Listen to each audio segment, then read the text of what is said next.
Did you know that the average person checks their phone 96 times per day? That's once every 10 minutes of their waking hours. But here's what really shook me when I discovered this statistic. We're not just losing minutes. We're surrendering our dreams one notification at a time. I've always believed that what you allow into your mind shapes what flows out of your life. So tell me honestly, how many of your biggest aspirations have been buried under the weight of digital overwhelm and endless busy work? Today I want to share something with you that changed everything for me. A simple 7-day framework that doesn't just organize your schedule. It resurrects the dreams you thought were lost forever. My approach isn't about adding more to your already chaotic life. It's about subtracting everything that's keeping you from who you're meant to become. You see, most people think productivity is about doing more things faster. But I learned something profound during my journey to success. The art of achievement isn't an acceleration, it's an elimination. The most successful people I know aren't the busiest, they're the most selective. They've mastered the skill of saying no to good opportunities, so they can say yes to extraordinary ones. Here's the truth nobody wants to admit. We live in an age of infinite distractions disguised as opportunities. Every ping, every notification, every urgent email is competing for the same precious resource, your focused attention. And while you're scattered across a dozen different priorities, your dreams are waiting patiently in the background, hoping you'll remember they exist.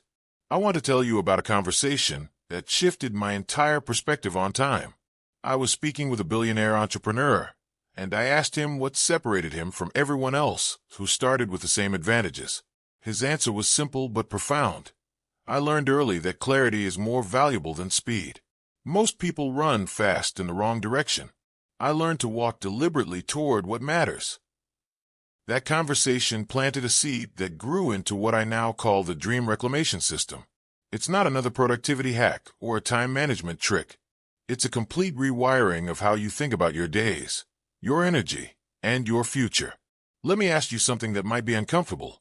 If someone followed you around with a camera for the past week, documenting exactly how you spent your time, what story would that footage tell? Would it be the story of someone building toward their dreams, or someone reacting to whatever demands the loudest attention? The first principle of dream reclamation is what I call the reality audit. Most people live in a fog of self-deception about how they actually spend their time. They think they're working on important things, but they're really just busy being busy. Before you can reclaim your dreams, you have to face the brutal truth about where your time actually goes. Here's how you start. For the next 24 hours, track everything. Not just your work tasks, but everything. How long you spend scrolling social media. How many times you check email. How much time you lose to meaningless conversations or mindless entertainment. This isn't about judgment, it's about awareness. You cannot change what you refuse to see clearly. The second principle is the priority pyramid. Most people try to do everything and end up accomplishing nothing meaningful. But successful people understand that life is about trade-offs. Every yes to one thing is a no to something else. The question is, are you choosing your no's consciously, or are you letting circumstances choose them for you? I learned to build each day around what I call my big three. Not 30 tasks, not even 10, just 3 things that, if accomplished, would make the day a victory regardless of what else happened. These aren't random tasks from your to-do list. They're strategic moves that align directly with your most important long-term goals. But here's where most people get it wrong. They choose their big 3 based on urgency, not importance. They let other people's emergencies dictate their priorities. I learned to flip this completely. I choose my big 3 based on one simple question. If I could only accomplish 3 things today, which 3 would move me closest to the life I'm trying to build? The third principle might surprise you. The power of intentional neglect. Success isn't just about what you do. It's about what you're willing to not do. Every moment you spend on something that doesn't serve your bigger vision is a moment stolen from something that does. I started keeping what I call a stop-doing list. For every new commitment I considered taking on, I had to identify something else I would stop doing to make room for it. This single practice saved me from the trap that destroys most people's dreams, the illusion that you can add without subtracting. Most people are drowning not because they don't know how to swim, but because they're trying to carry too much while they swim. The solution isn't better swimming technique. It's dropping the unnecessary weight. The fourth principle is energy architecture. Your energy isn't unlimited, and it's not constant throughout the day. Most people waste their peak energy hours on low-value activities and then wonder why they feel drained when it's time to work on their dreams. I discovered that I have about 4 hours of premium mental energy each day, usually in the morning before the world starts making demands on my attention.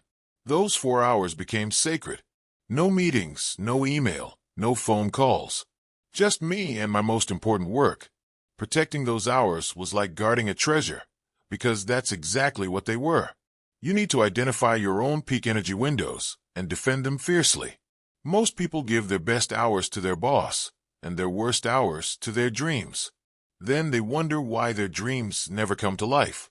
The fifth principle is the momentum method. Dreams don't die from one big failure. They die from 1,000 small surrenders. They die when you skip one day, then 2, then a week, until eventually you forget you ever had them. The antidote is building systems that make momentum automatic. I learned to create what I call minimum viable progress, the smallest possible action I could take toward my dreams even on my worst days. On days when I felt like doing nothing, I committed to doing just that minimum. Sometimes it was reading one page of an important book. Sometimes it was writing one paragraph. Sometimes it was making one phone call. The magic wasn't in the size of the action. It was in the consistency. Those tiny actions kept the dream alive during the inevitable difficult periods. And more importantly, they often led to bigger actions. It's easier to keep momentum than to restart it. The sixth principle is digital detox discipline. We live in an age of weaponized distraction. Every app, every platform, every piece of technology is designed by teams of brilliant people whose job is to capture and hold your attention. They're very good at their job. Unless you're equally disciplined about protecting your attention, you will lose this battle. I created what I call digital boundaries, specific times and spaces where technology simply doesn't exist in my life. My morning routine is completely analog. My evening reflection time is phone-free. When I'm working on important projects, I put my phone in another room entirely. This isn't about becoming a digital hermit. It's about being intentional. Technology should serve your dreams, not steal them. But this requires constant vigilance, because the forces trying to capture your attention never sleep. The seventh and final principle is the weekly dream review.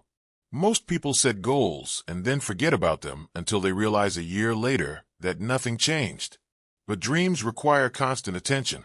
They need to be watered regularly like plants. Every Sunday, I spend 30 minutes reviewing my week through the lens of my biggest dreams. I ask myself hard questions. What did I do this week that moved me closer to what I want? What did I do that moved me further away? What patterns am I noticing that serve me?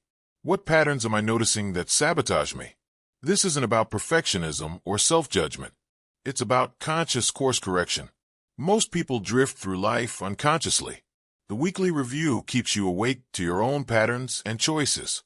Now let me share the 7-day implementation plan that ties all of these principles together. This isn't theory. This is a practical roadmap you can start following today.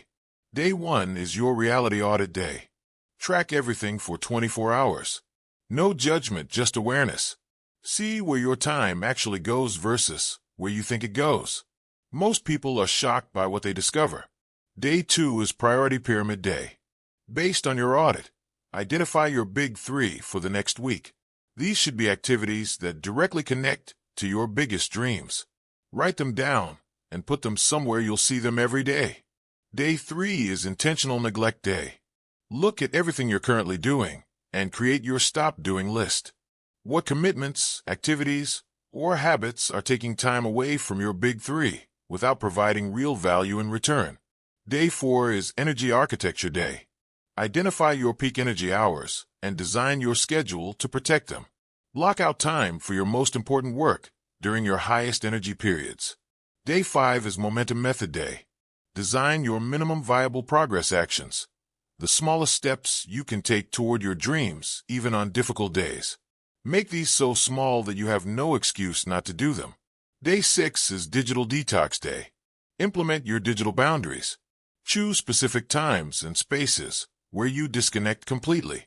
Notice how different you feel when you're not constantly interrupted. Day 7 is Weekly Dream Review Day. Look back at the week and assess how well you aligned your actions with your intentions. What worked? What didn't? What adjustments will you make next week? But here's what I need you to understand. Knowledge without action is just entertainment. You can read every productivity book, watch every motivational video, and attend every seminar, but nothing changes until you change. The gap between knowing and doing is where dreams go to die. I want you to make a commitment right now. Not tomorrow, not next Monday, not when things slow down right now. Choose one principle from what I've shared and implement it today. Don't try to do everything at once. That's how people overwhelm themselves back into old patterns. Start with whichever principle resonated most strongly with you. If you were struck by the reality audit, start tracking your time immediately. If the Big 3 concept excited you, identify your 3 priorities for tomorrow. If digital boundaries spoke to you, turn off your phone notifications right now.